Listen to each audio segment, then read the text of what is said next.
Hello everyone. I hope I can not laugh through this, but my husband came back from the store with a bag of Oreos. I just sent him for a few items, but that was in one of the bags. And I'm thinking, maybe he's not trying to hide Oreos in the house. Maybe he wants me to make something with these.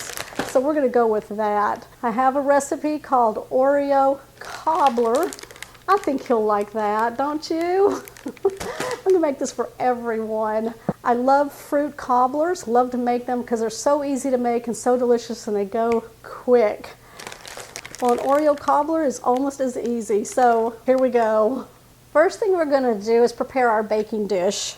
Now, like any good cobbler, you're gonna start off with tablespoons of butter dotted all along the baking dish. I'm using a 9 by 13, and we're going to divide our butter into 5 tablespoons and then just plop them around.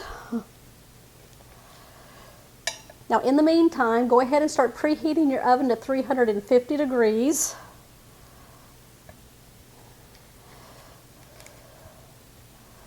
We love those easy desserts. There we go. Now, before the oven is actually preheated to the 350 degrees, I'm going to go ahead and place this in the oven. All we're looking to do is melt that butter. Now, you don't want to brown it. We just want to melt it and still have it nice and yellow. It's going to be sizzling a little bit also.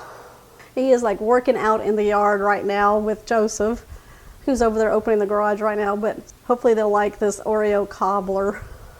He doesn't know yet. Okay, keep an eye on your butter while it's melting. You can go ahead and take your Oreos. I'm thinking about 15 to 20 Oreos. We're going to break these into 4 pieces for each cookie. And what we want to do is leave the cream in them. Yeah. Isn't that the best part of an Oreo? So I'm just going to break it in half and just kind of crumble it into 4 pieces. You want the big pieces, because that'll be, really good when you scoop it out. So don't pulverize these into crumbs. You don't want that.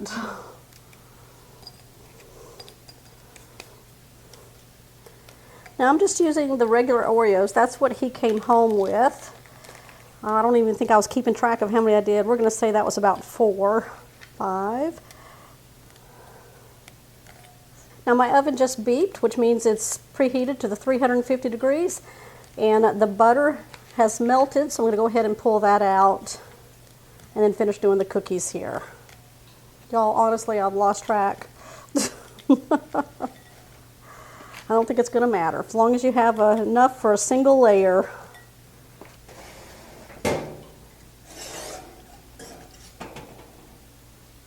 There we go, that's what we're looking for. All right, so leave your oven heated at the 350 degrees.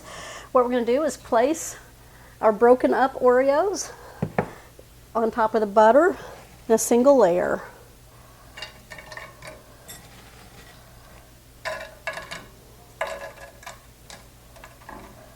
So you can judge at this point if you want more Oreos in here, which I'm going to break up some more, and then just put them where I need them. Y'all, this is a fun dessert. All right, I'm going to let this sit on the stovetop until we finish the batter. In a medium bowl, we're going to go ahead and place 1.5 cups of self-rising flour. Now, I've created my own. I'm having a hard time finding the brand that I like. So I'm using all-purpose flour, and I just turned it into self-rising flour by adding baking powder and salt. I'm going to scoot over here right here, and I'm going to show you how you can do that if you need that recipe.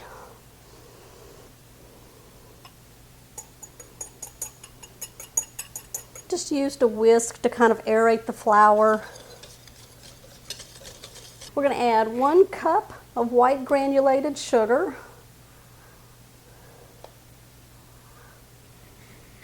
That pretty much goes into any batter, doesn't it?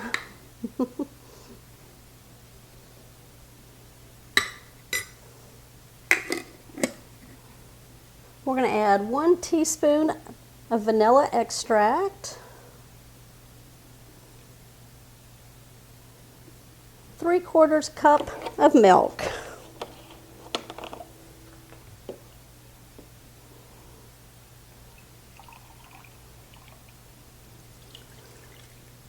Gonna mix this together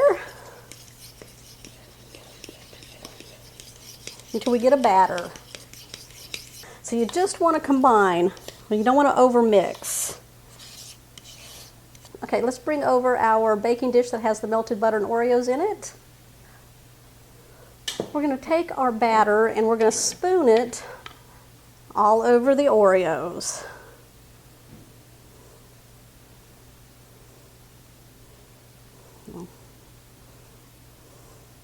Are y'all drooling yet?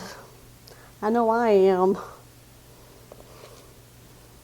And then just fill in where you can. Okay, now the next step in my recipe is to add brown sugar on top. I'm just going to sprinkle 1 cup of brown sugar across the batter. But it's a dessert. It's allowed to be sweet. All right, I went and got some hot water from the tap, and that's all you need. You don't need to boil the water at all, but you want to make sure it's hot. It'll help melt the sugar in here.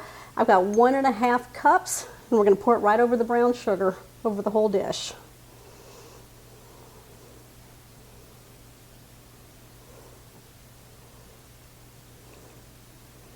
Okay, we're ready to place this in the oven. It's already heated up to 350 degrees. We're going to place this in there for 35 minutes. Okay, look at that Oreo cobbler. It is nice and set on the top. I've let it rest for about 5 minutes out of the oven. It's nice and golden brown. Told y'all, that hot water was not going to let this thing swim. It takes that brown sugar, takes it down to the bottom, and makes a delicious sauce inside of those Oreos. All right.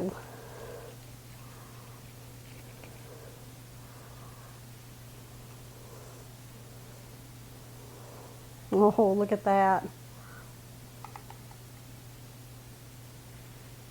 Y'all to see that cobbler top right there. Okay, I have somebody in here who's going to give this a try. See if he likes what I did with his Oreos. We can't do this cobbler without some Bluebell vanilla ice cream. You have your spoon? There you go. He knows what happened to that bag of Oreos. Don't leave them in the bag the next time. That's okay. You keep doing this, I'll be fine. Do you think he did that on purpose? Probably. So what do you think? Y'all, that topping, the cobbler, oh my gosh.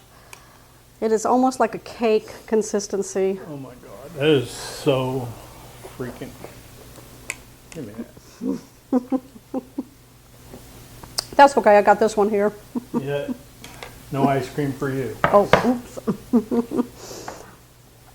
All right, y'all, give me a thumbs up on this one. It's very delicious. Something about that brown sugar and water at the end just does something spectacular to it. It's very delicious. Yep. All right. Comment down below. If you're new to the channel, make sure you hit that subscribe button down below and that bell notification. That way you'll always know when shows like this one here are posted. We'll see you on the next episode. Bye.